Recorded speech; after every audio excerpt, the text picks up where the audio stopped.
Welcome to Coaches Weekly. I'm CJ Sellner here with head coach Randy Rogers from the men's basketball team. Coach, 2 tough games this week, 2 tough games on the road, and just, again, not the results we want, but the efforts continuing to be there throughout. Yeah, the opposing coaches are telling me too that the effort's there, but we want to see wins, and I think our effort in practice has got to improve. In games, it's been really good, but we could do a little better in practice to get ready for the games, I think. Now, we look ahead this week. You guys are busy with First Aurora. We'll talk about that matchup first. Yeah, well, at their place, I think we let up 126 points, scored 95, something like that. We also had Kylan Anderson had 38 that game. We don't have him on our roster anymore. It's going to be a completely different matchup. I just looked at their roster in their last game. They have 5 guys that played against us that no longer play for them, injuries and other reasons. So it's going to be a different type of matchup, but they're good. They're 14-3. They're number 2 in the conference, and we'll just have to be ready. The player of the week this week, Kyle Hoffman, athlete of the week also, his numbers aren't ever going to be gaudy. We've never seen him just put up all of a sudden a 25-point game as we're come to used to by Mitch and Mike. But the thing is, you know what you're going to get effort-wise. He's gotten a little more in the scoring column this week, but defensive heart, offensive heart, he's always the one that you need on the floor. Yeah, he manages to get his hand on the ball a lot. Whether it's rebounds, he tips it out to a teammate, or deflections on the press, he'll do that. He does hustle all over the place. He gives up some strength underneath. But I've talked with him about being more aggressive offensively, and he is doing that.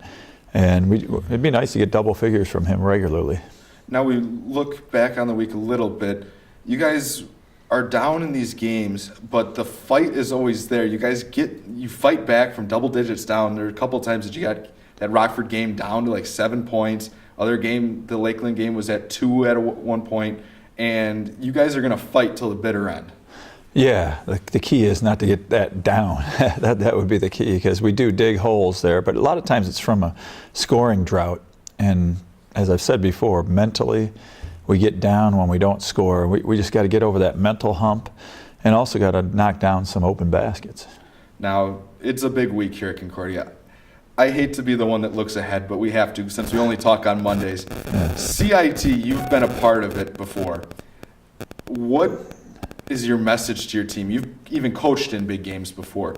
This is basically the biggest games of the year for this team. Friday night against Mequon, your arch rival in your home gym with the gym sold out. How do you keep your team focused and mentally on the game instead of all the extracurriculars that are going on? Well, it's even bigger. Friday night's game's even bigger if we can win Tuesday against Aurora, because it's a conference game too.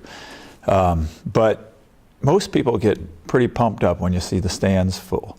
And it's going to be a new experience for our guys. And I remember playing in it in 1981. Our team won it and at River Forest. And it was just like an atmosphere that wasn't there all year. And you wish it was all the time. But it's just an unusual atmosphere. And you get pumped up and you get more focused.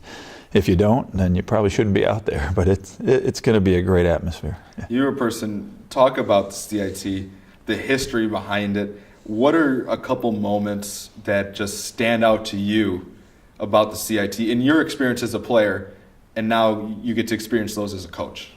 Well, what I remember in '81, as soon as we won it, and everybody just stormed the court, and everybody's taking pictures, and I still have a couple pictures from those court scenes. That was neat. My parents came from Cleveland for that. They didn't come many other games for that. They just thought it was an amazing atmosphere. Then some of those guys I played against, I coached with later, or my athletic director now. Those guys were in those games, and you meet these guys, and it's a great family type thing.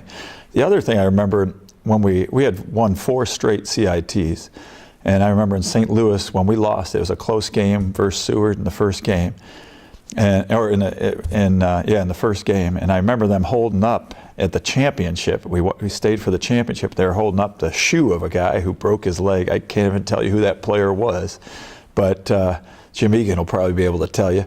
But I remember Grant Schmidt, who coached many years at Seward, he got the MVP that year, and we lost it, and we felt so bad that we lost that 4-year streak of CIT championships. But those are some memories I have, bitter and sweet too. Yeah. Now, last question here. We'll get you out of here.